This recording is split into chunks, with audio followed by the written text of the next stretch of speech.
What's good, everyone, and welcome back to another reaction video. Today we're reacting to Game Theory, Leave the Cycle of Hate Behind. Bendy. Now, we got some bunch of stuff going on about Bendy. Book. I think there's a DLC now. Really need to look into that. Anyway, yeah, we had the original game being done. We got a sequel being from the books, I think. And now we're having a movie coming out about Bendy coming soon. So that's going to be interesting. Now, I do not know what else Bendy has at the moment. Fair warning, I am not well touched with the whole indie game stuff as I used to. But yeah, there's a bunch of stuff coming out. And that's going to be interesting. So I am really curious what's going on with Bendy because I thought the game was over. And as far as I know, I don't think it's a talk about the books. I mean, it could be, but it's a maybe. So, with this all said, hope you all enjoy this reaction video. If you do, hit the like button down below. Hit the subscribe button to support the channel, support the content provided, and so on and so forth. Hit the notification button to be notified immediately when the video comes out. And yeah, if there's any videos you would like for me to react to, put it down in the comment section below. I'll react to them as soon as possible. And finally, the link to this video will be down in the description below. So, if you want to see the original video before I react to it, go ahead, look in the description, check out the original video, then come back to see my reaction to it. Other than that, and if you're still on, let's start this video. He has been on a roll recently. After a successful sequel at the end of 2022, they announced that a brand new game is coming this year, and we're getting a movie. Considering the franchise had been dormant for 4 years, that felt like quite a lot of Bendy in a short space of time. So imagine my surprise when out of nowhere, a different Bendy game dropped on Steam with zero warning or fanfare. And it teased not one, not two, but 3 upcoming games. Man, if 2023 was the year of FNAF, then 2024 is shaping up to be the year of Bendy. But there's more to this game than just some fun Easter eggs. Hidden inside its inky depths is a story that's not only disturbing, but it is going to affect everything we see in the franchise's next big installment. Ooh. Hello, ominous. Internet! Welcome to Game Theory, the show that is making a habit of guzzling down mysterious liquids. And on the menu today is a big old pint of that inky goodness because Bendy is back. We've got a brand new game that is full of secrets to find. Oh, that's his new design? It looks nice. Yeah, it looks nice. It actually kind of fits him, actually. Called Secrets of the Machine. By doing certain tasks in a specific order, you can unlock teasers for new games, discover hidden Easter eggs, and even get jump scared by the dancing devil himself. No joke, I actually had this game paused while I was on a call with our writers discussing what this theory would be, and suddenly, on that pause screen, I get jump scared by Bendy and nearly fly off my chair. But besides the pause screen jump scares, what's been cool about this particular game is that it's being updated every single day by the developers, with slight changes and alterations adding more hints as to what the lore of this game truly is. It's been a week since the game's release at the time of writing, and I'm still having to go back and change things because new secrets are being added, which is great for teasing fans, but not so great if you're trying to figure out the story. But despite the developers working against me in real time, I think I figured out what's really going on. The story we're being told isn't just to tease new games. It's a story of loss, regret, and an evil corporation that has taken things too far in the name of innovation. And for once, we're not talking about Joey Drew. So dive into the ink with me, friends, as we uncover the secrets of the machine. But just because the fact that we're actually going into the fact that the main villain is not the bad guy this time is kind of surprising. You really caught my attention, Bendy. You really know how to keep someone on the edge of their seat. Because we're playing in a sepia-toned world, it doesn't mean you also have to dress in simple blacks and yellows. There's a whole array of colors to choose from, and we here at Theorists are always up for experimenting with our colors and style. Heck, we made a whole channel specifically for it, and we've been please go and check out our first official drop over at lumenofficial.com. But for now, it's time for us to ditch the colour and take a look at the secrets hiding in Bendy's latest game. As I've mentioned, this game is very much about exploration. You walk into an isolated house within a black void and through an inky portal. And once there, you can unlock a bunch of things just by experimenting. One thing you're able to do is get cans out of this vending machine, and so naturally, most players picked them up and started throwing them all over the place to see what they could break. Which is good, because that's actually what the devs want you to do. Dang it, we've become predictable. It is quite fun though. You can throw cans into this pipe, at Bendy cutouts, at posters on the wall, literally anything you can see, try throwing a can at it, because chances are you'll unlock something. But the important one for us today is over here on the right, where you can find 2 windows and a locked door. By playing the games as the developers intended and throwing your can of beans at the lit window, the lights go out and the door unlocks, taking us to a room with a family portrait front and center. There's a pencil attached to the painting, and by using it, we can measure our height on the wall and see that the person we are playing as is 6 years old. Ah yes, a time full of innocence and wonder. But don't worry, just like all Bendy games, our life is about to get a whole lot worse. We hear a car honk. Yeah, no, don't add William Afton. Don't. This is Bendy. Naf and Naf. Do not get the genres mixed up. That's the one thing that irks me here and there. But I can see some similarities, sadly. After all, killing coworkers is a thing that's kind of similar. I mean, technically, William killed his coworkers in a way, because he is like partially the owner of FNAF. So, you know. And suddenly, blood splatters onto the parents of the family portrait. There's only one interpretation here. We lost our parents in a car accident. That'd be traumatic for anyone, let alone a 6-year-old. So of course, this sends our character down a very dark path. As we walk into a middle school, we see a teacher talking to the school psychologist about us. We're pursuing art, however, our drawings have become twisted since the accident. Instead of cute birds and butterflies, we've now taken to drawing monsters that are scaring the other students. It's also during this conversation we learn of our character's name, Riley. That's not a name we've heard before in this franchise, but, you know, it's nice to put a name to a POV, I guess. As time goes on, we see one of Riley's drawings that scared the other kids at school. An angry-looking car with blood pooling underneath it. The car that killed her parents. At least that's how Riley sees it. Her trauma is definitely outworking itself through her art. Though this character is unusual, not because it's disturbing, but because we've seen it before. This is Gasket, and if that name isn't familiar to you, I'm honestly not surprised. He was one of the villains you went up against in the mobile game Bendy Nightmare Run. That's right, Really? Bendy had a mobile game. And I say had because the game is no longer available to download anywhere due to a whole host of reasons, including rising costs and lawsuits. So Gasket's inclusion here felt like a really weird callback, especially when, according to the game's description, this is a game made of, quote, lost cartoons recently discovered in the dark vaults of Joey Drew Studios. But Riley doesn't work for Joey Drew, or at least she didn't, because after she draws this horrifying car, we get a letter through the door from the one and only Joey Drew, offering Riley a job. We continue to draw more of the same angry car while at the studio, only for Riley to get fired from the studio because of these disturbances, which explains why her infamous car was pulled from the dark vault of lost cartoons. Joey Drew hid her work somewhere it would never see the light of day because it was considered too scary. And that's coming from a company whose mascot is a literal devil. If you take a look at the rest of the characters from Nightmare Run, they all seem to fit that. Yeah, but it's a cartoon one. Meant to be goofy, silly, and funny and all that.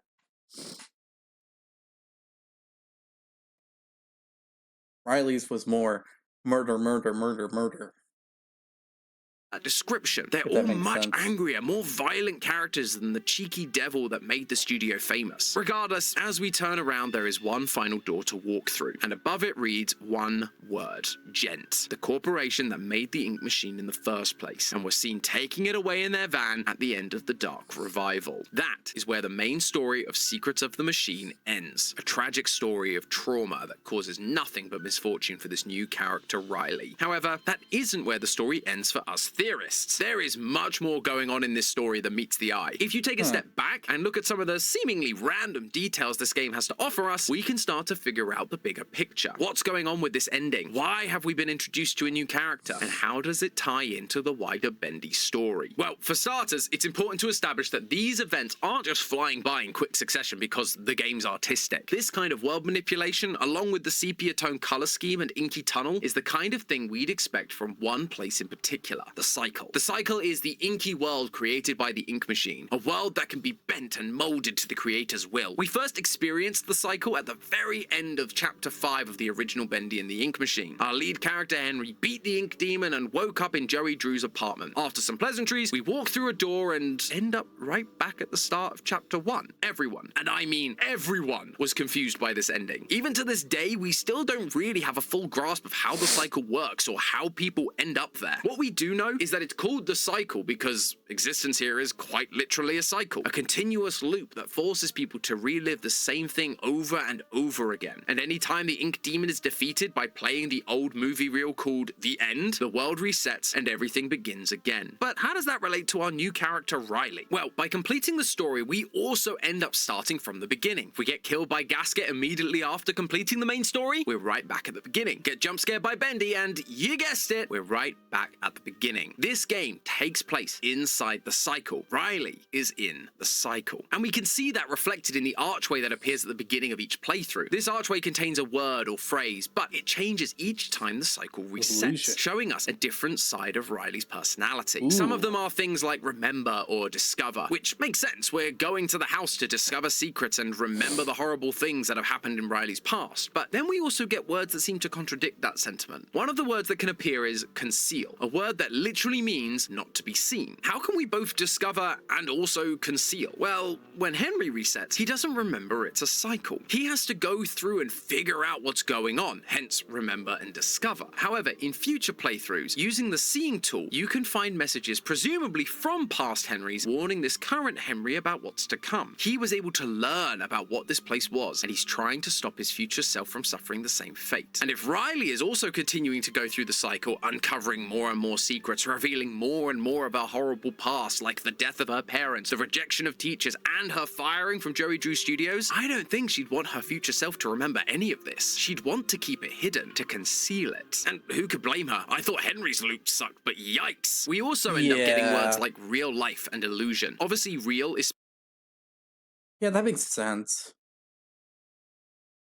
I don't think you want to learn how you became an orphan, how your school life was, if it was considerably really, really poor. And yeah, don't want to know that your major, the path you took that you worked your whole life off on, just, got you fired because of something that was too graphic. Yep. Spelt like film reel because, I mean, who doesn't love a good pun? But if you take out the pun and focus on it being real life as in it is real, then we end up with two more phrases that are opposites. It would align with what Henry expressed when he's in the cycle, trying to figure out whether the whole thing is real or fake. Riley is going through that exact same experience. The world around her is weird and mysterious, constantly shifting with characters and objects appearing and disappearing. It'd be natural for her to assume it's all an illusion, but as with Henry, this is all very, very real. Then there's this final word, regret. What exactly does Riley regret? The death of her parents wasn't exactly her fault. Does she regret the drawings that caused her to lose her job? Maybe. Although, I actually think the word is more closely connected to the ending of Riley's story. She ends up walking through a Gent door, presumably meaning that after her firing from Joey Drew Studios, she ended up at Gent. She sees a black container and upon interacting with it, the cycle resets. But while that's where our game loop ends, that last detail tells us a heck of a lot about what happened to Riley after this final moment. Since Bendy and the Dark Revival, it's been clear that Gent were more than just the creators of the Ink Machine. They had some ulterior motives. While Joey Drew Studios was going bankrupt, the Gent Corporation is what kept them afloat. Well, we hit rock bottom, no doubt about it. And by all accounts, I don't even know how this studio's still going at all. Though the obvious answer here is a gent's privately pouring in some funds. And truth be told, they really creep me out. Especially that Mr. Gray. He doesn't seem to be motivated by money. And he sure as heck ain't telling us what he's really after. Later on in the story, we hear this audio log, and it makes Gent's ulterior motives crystal clear. So when I saw this here ad in the newspaper that reads, Gent Corporation looking for research subjects pays $3.50 a week, I figured it'd be good for me. Easy money, right? With my record, you can't afford to be picky. But turns out something really wrong is going on in this place. I mean, I've seen dead people before, but here, death is like a way of life. A clockwork march. They wheel out the bodies, and they disappear down the chute. Forgotten men from the street, paid to die. $3.50 a week.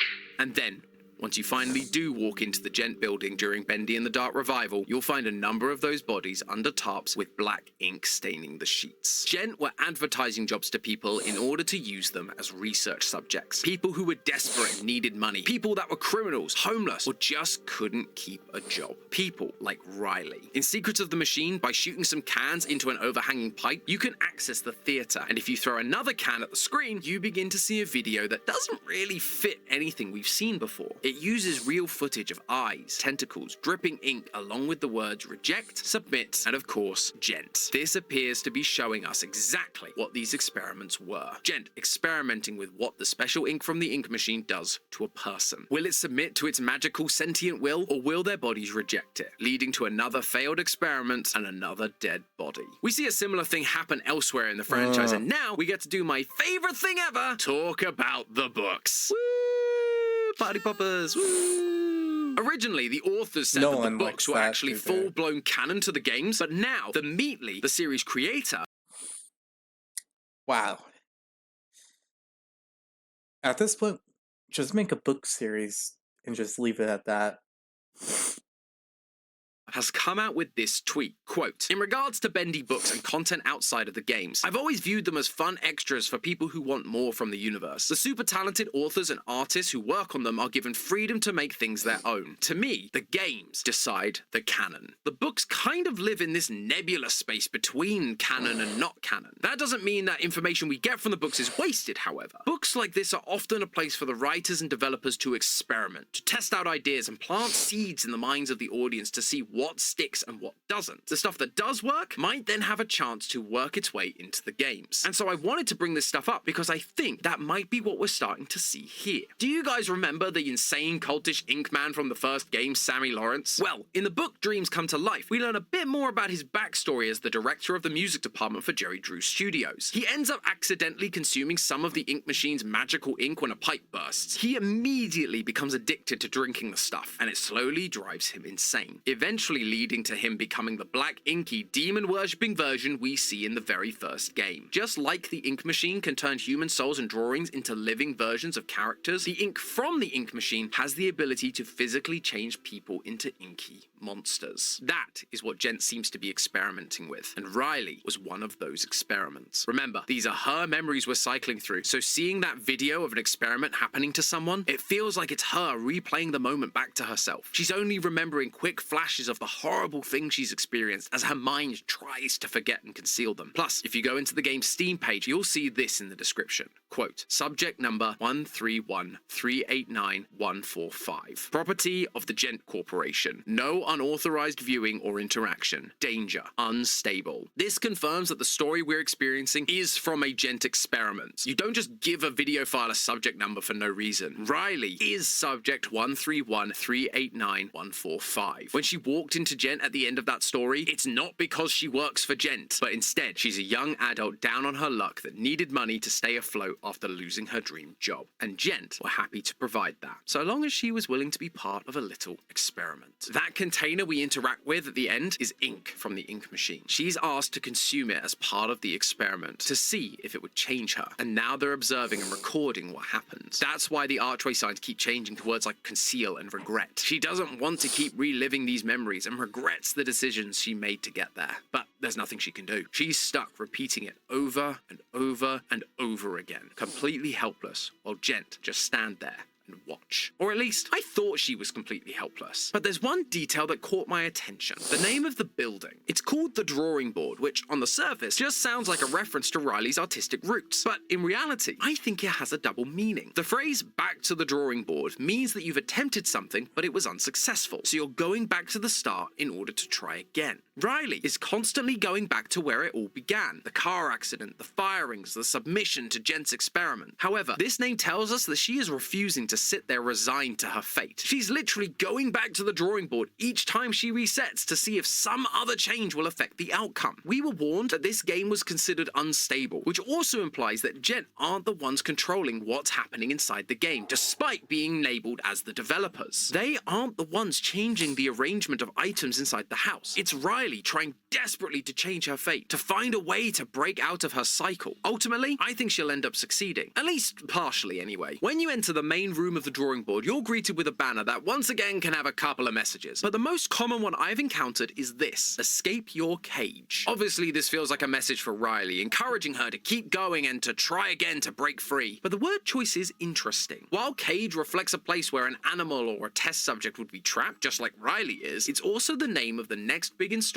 of the Bendy franchise. The cage was teased late last year, but other than a short teaser and a couple of screenshots, we know nothing about this game, which I guess seems to be the marketing approach for most Bendy games these days. The only thing we do know is that this game takes place during Bendy and the Dark Revival, between when Audrey visits Henry in the Gent Corporation building and Henry and the rest of the gang arriving during the final battle to help her. The only other detail we have are these Lost Ones that are trying to attack us. Lost Ones have been enemies for us in basically every installment of the Bendy franchise. Although they have personalities, they appear to be living in a constant state of suffering, slowly driving them insane and in turn becoming hostile to anyone who they come across. Exactly like what happens to Sammy when he becomes addicted and transformed by the ink in the books. This is the fate of those who are part of Gent's experiments, or the ones who submitted to the ink, that is. But these Lost Ones we see in the cage teasers are different. Unlike normal Lost Ones that are completely made up of goopy black ink, these ones have skeletons showing and weird apparatus around their skulls. It looks like something straight out of the Saw franchise, but if the Lost Ones are experiments created by Gent, then this apparatus does look like something you might use as part of an experiment. Also, the place Henry is escaping from in the cage is known as the Pit, which is found inside the Gent building. So seeing more Gent experiments in that particular area isn't all that surprising. But the most noticeable detail is that amongst the usual black ink is also some kind of red liquid mixed in. The only time we've seen any colors in this world other than the black and sepia yellow is from Wilson in Bendy and the Dark Revival. He was trying to bring his new character, Shipperhoy Dudley, to life, and to do so, he was using multicolored ink. The final creation was still a mostly black and yellow monster, but with streams of rainbow-colored ink leaking out of him. But that's not what we're seeing here. It's just red. There are no other colors mixed in, and it's worked into their bodies rather than leaking out of them like blood. That tells me these aren't connected to Wilson, but someone else. Someone that specifically uses red ink. Someone like Riley. When she draws Gasket, she uses red ink to draw blood underneath it. She's been told that her designs are too creepy, and I don't know about you, but these new Lost Ones are way creepier than what we've seen previously. She has to be connected to this in some way. I'm not entirely sure how, but we do see a bunch of coffins building up outside the drawing board. In both the games and the books, for the ink to take, the person needs to be living. They need to submit to the ink and not reject it. But as we heard from that audio log, a lot of the experiments from Gent don't work out, and they just end up with a bunch of dead bodies. But here, death is like a way of life. A clockwork march. Given that these new Lost Ones have skeletons showing, they look more like the dead raised to life than a living being corrupt by ink. It's almost as if those rejected bodies are what ends up in those coffins. And from there, Riley is able to take these failed experiments and give them new life, thanks to her red ink and twisted imagination. It may even have something to do with the Bendy summoning circle that is slowly being drawn on the floor of the hidden room in the back. Is she using it as part of her creation process, or is it to summon Bendy to help her escape this cycle? Sammy Lawrence drew the same circle to try and summon the ink demon in the original Bendy, and he's also due to return in this upcoming game. So I wouldn't be surprised if these two are connected, working together as a force to stop Henry as he tries to defeat Bendy and help Audrey. I mean, Henry was the partner of Joey Drew after all, the man who fired Riley and led her down a path towards Gent, the experiments, and being stuck in the cycle in the first place. Riley doesn't want to escape. She wants revenge. But hey, that's just a theory. A game theory! Thanks for watching. And if you're interested in seeing more of the secrets that I didn't have time to cover in this video, you can always click the video on the left where Matt and Ash stumble their way through the inky realm themselves. Or you can click the video on the right where I took a stab at another horror franchise involving Black Goop. Welcome home. As always, don't forget to subscribe and I will see you all next week.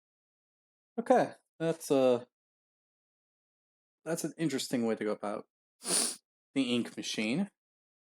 Also, sounds really good of a storyline. I really do like this new idea that they're coming up with.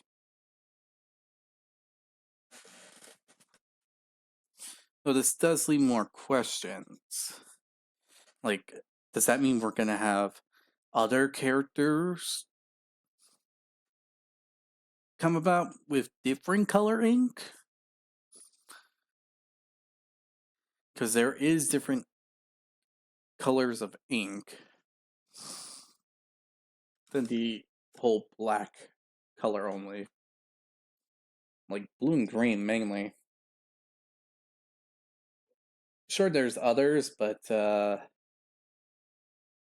red, blue, green, black are the main ones that I take note of. So it'd be kind of interesting to see if we actually get 2 other color ink characters that use their own creations to either help or whatnot, but that might just be me. It does sound like a good idea, but then you're going to have to incorporate it, then you're going to have to figure out how it would work. And yeah, it can lead to some mixed reactions now that I think about it. I guess I can only find out when the game comes out. But yeah, this was an interesting one. We got more into the lore of Bendy. And we got a new character named Riley, who is more than likely after revenge. What are you gonna do? Those revenge-filled characters are a common thing these days. So yeah, with this all said, I hope you enjoyed this reaction video. Hit the like button if you did enjoy it. Hit the subscribe button to support the channel, support the content provided, and so on and so forth. Hit the notification button to be notified immediately when a new video comes out. And other than that, I'll see you all next time. Bye!